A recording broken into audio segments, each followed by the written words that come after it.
ഒരു വാട്ട ഏറ്റിനിടെയും പിന്നെ ഒരു കുക്കിംഗ് പ്രിപ്പറേഷനൊക്കെയാണ് കേട്ടോ ഈ വീഡിയോ. കുറേ നാളായിട്ട് മിൽക്ക് കേക്ക് കഴിക്കണമെന്ന് ഭയങ്കര ആഗ്രഹം. അങ്ങനെ അതിൻ്റെ ഒരു ബേക്കിംഗ് ആണ് നിങ്ങൾ ഈ കാണുന്നത് കേട്ടോ. രാവിലെ തന്നെ എൻ്റെ ഒരു ഫ്രണ്ടിന് കുറച്ച് ഇൻഡോർ പ്ലാന്റ്സ് നോക്കണമുണ്ടായിരുന്നു. അപ്പോൾ അതിന് വേണ്ടിയിട്ട് പോയിട്ടുണ്ടായിരുന്നു കേട്ടോ. ആ കുളം പാർക്കിൻ്റെ അകത്തുള്ള ഒരു ഗാർഡനിലാണ് നമ്മൾ പോയിട്ടുള്ളത്. ഉച്ചയ്ക്കുള്ള ലഞ്ചൊക്കെ പ്രിപ്പയർ ചെയ്ത് വെച്ചിട്ടാണ് നമ്മൾ പോയിട്ടുള്ളത്. അപ്പോൾ വന്ന ഉടനെ നമ്മൾ ചോറ് കഴിച്ച്, ചോറിൻ്റെ കൂടെ കീരത്തോരനും പിന്നെ കുറച്ച് ഫിഷ് കറി ഉണ്ടായിരുന്നു. അത് കഴിച്ച് കഴിഞ്ഞ് നെയ്ബർ കുറച്ച് പായസം കൊണ്ട് വന്നിട്ടുണ്ടായിരുന്നു. അത് കുടിച്ചു കേട്ടോ. അപ്പോൾ ഈവനിങ്ങിന് വേണ്ടിയിട്ട് ഞാൻ പഴംപൊരിയും കട്ടൻ തേയിലും ഇട്ടിട്ടുണ്ടായിരുന്നു. അപ്പോൾ അതിൻ്റെ പ്രിപ്പറേഷനാണ് കേട്ടോ. സൺഡേ ആണ് കുക്കിങ്ങിൽ കൂടുതൽ പരീക്ഷണങ്ങളൊക്കെ ചെയ്യുന്നത്. കാരണം ബേബിയെ നോക്കാൻ നിൽക്കാതെ ലീവ് ആയതുകൊണ്ട് ചില ദിവസങ്ങളിലൊക്കെ കാണും കേട്ടോ. അപ്പോൾ അന്നാണ് ഞാൻ കുക്കിങ്ങിൻ്റെ കൂടുതലായിട്ട് പരീക്ഷണങ്ങളൊക്കെ ട്രൈ ചെയ്ത്. വിപ്പിംഗ് ക്രീം നന്നായിട്ട് ബീറ്റ് ചെയ്ത് വെച്ചിരിക്കുന്നതാണ്. മിൽക്ക് കേക്കിന് യൂസ് ചെയ്യാം. പിന്നെ ഞാനൊരു സ്പെഷ്യൽ ഐസ്ക്രീം റെസിപ്പിയും കൂടി ട്രൈ ചെയ്യുന്നു. സാധാരണ കേക്കിന് ബീറ്റ് ചെയ്യുന്ന അത്രയും ബീറ്റ് ആവേണ്ട ആവശ്യമില്ല. കുറച്ചൊന്ന് ലൂസായിട്ട് എടുത്താൽ മതി കേട്ടോ. ഒരു കപ്പ് പാല് നന്നായിട്ട് ബോയിൽ ചെയ്തെടുക്കുക. നമുക്ക് ആവശ്യത്തിനുള്ള മധുരത്തിന് ആവശ്യത്തിനുള്ള പഞ്ചസാരയും കൂടി ആഡ് ചെയ്യണം കേട്ടോ.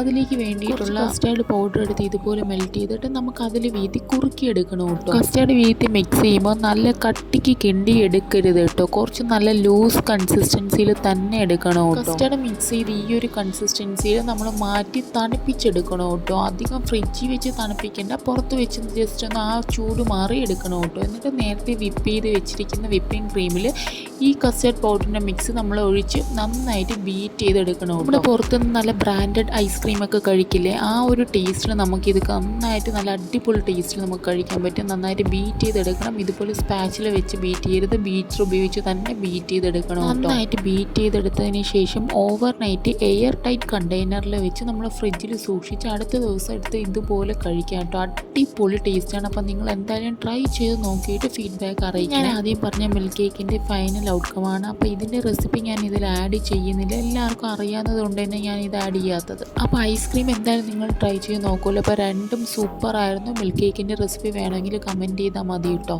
ഫുഡ് അടിയൊക്കെ കഴിഞ്ഞിട്ട് നമ്മൾ ഈവനിങ് ഒന്ന് പുറത്ത് പോയിരുന്നു. ശംഖുമുഖത്ത് പോയി ജസ്റ്റ് ഒന്ന് ചില്ലായതിനു ശേഷം വീട്ടിൽ വന്ന് സുഖമായിട്ട് ഉറങ്ങിയിട്ടു. അപ്പോൾ ബൈ ബൈ. പുതിയ വീഡിയോ ആയിട്ട് കാണുന്നവരെയും ബൈ ഗൈസ്.